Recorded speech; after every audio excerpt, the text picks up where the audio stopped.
दोस्तों आज हम बात करने वाले हैं वेस्ट बंगाल में जो पावर प्लांट लगाए जा रहे हैं या फिर जो चल रहे हैं वो किस प्रकार से वायु प्रदूषण फैला रहे हैं। सल्फर डाइऑक्साइड का एमिशन हो रहा है और कंपनियां इसके उत्सर्जन के लिए कोई कदम नहीं उठा रही हैं।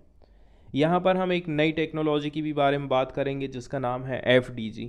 यदि किसी प्लांट में FDG लगाया गया है, फ्यूल गैस डीसल्फराइजेशन लगाया गया है, इसका मतलब ये है उस कंपनी के पास टेक्नोलॉजी है कि वो एलिमिनेट कर सकती है, कम कर सकती है सल्फर कंपाउंड को।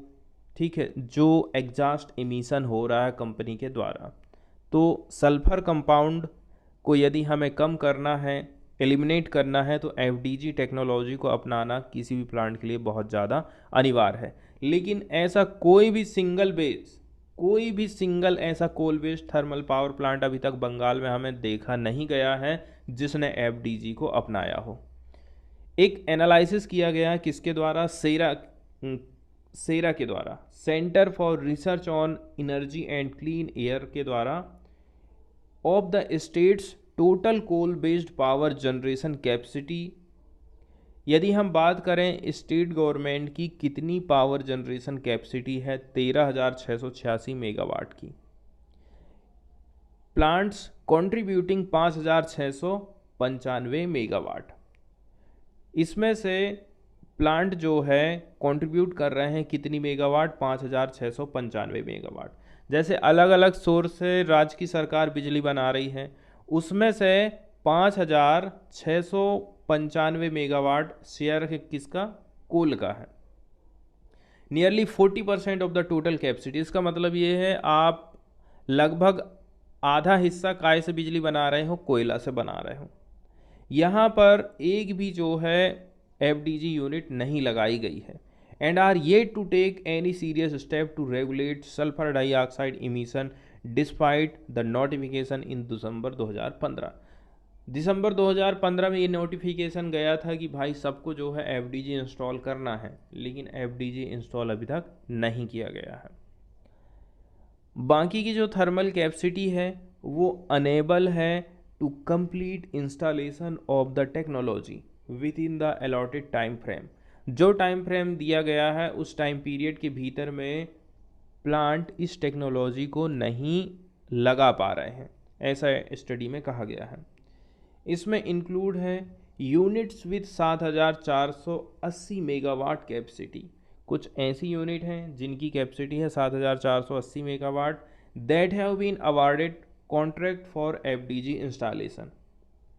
जिनकी कैपेसिटी 7,480 मेगावाट है उनको कहा गया था कि आप FDG इंस्टॉलेशन करिए। इसके साथ साथ में units with a capacity of 510 megawatt that have been indefinite to retired over the next few years and are exempt from FDG requirement।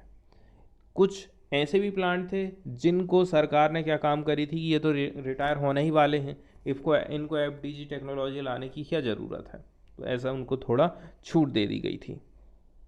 इसके साथ में ये भी बात बताई जाती है जितने भी पावर प्लांट हैं उनमें से कोई भी ऐसा नहीं है जो कि कनेक्टेड है किसके द्वारा, पावर किट के द्वारा, जिसने इंस्टॉल किया था FGD यूनिट या फिर डायरेक्ट सोर्बेंट इंजेक्शन टेक्नोलॉजी को to control sulphur dioxide emission. ऐसा स्टडी में कहा गया। जैसे कि एक प्लांट है कोयले से बिजली बना रहा है, अब ये कहाँ भेजेगा, पावर ग्रिड के माध्यम से बिजली की सप्लाई करेगा, तो जिससे ये कनेक्ट हो रहे हैं उसको भी डायरेक्ट सोर्बेंट इंजेक्शन टेक्निक अपनाना पड़ेगा, तब जा कर के वो सल्फर डाइऑक्साइड के एमिशन को कम कर सकती है।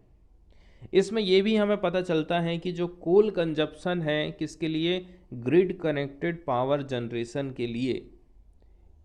कोयले का जितना जो आप इस्तेमाल कर रहे हो वेस्ट बंगाल में वो भी बढ़ गया है।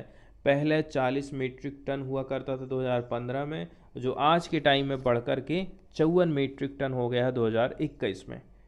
इसके साथ साथ में यहाँ के जो लोग हैं वो फेस कर रहे हैं सीवियर हेल्थ रिस्क को due to states reliance on dirty coal energy. क्योंकि स्टेट गवर्नमेंट कोयले के ऊपर निर्भर है।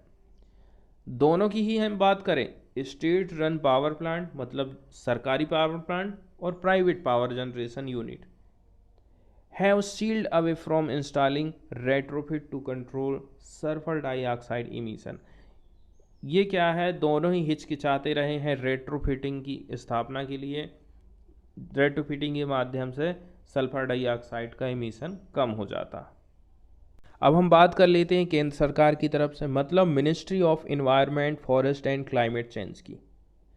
तो देश का जो पहला इमिशन का नॉर्म था, कंट्रोल करना कैसे करके हम कंट्रोल कर सकते हैं सल्फर डाइऑक्साइड को, नाइट्रोजन ऑक्साइड को, मरकरी को from coal fired power plant से। इसका नोटिफिकेशन केंद्र सरकार की तरफ से दिसंबर 2015 में जारी किया गया था। ठीक है, इसके बाद से ही जो डेडलाइन है for installation of pollution control equipment has been extended by 3 times. तब से लेकर के सरकार क्या काम कर दी, 3 बार तो बढ़ा दी इसकी डेट, काम ही पूरा नहीं हो पा रहा करके। ये काम किया गया था ministry of environment, forest and climate change के द्वारा।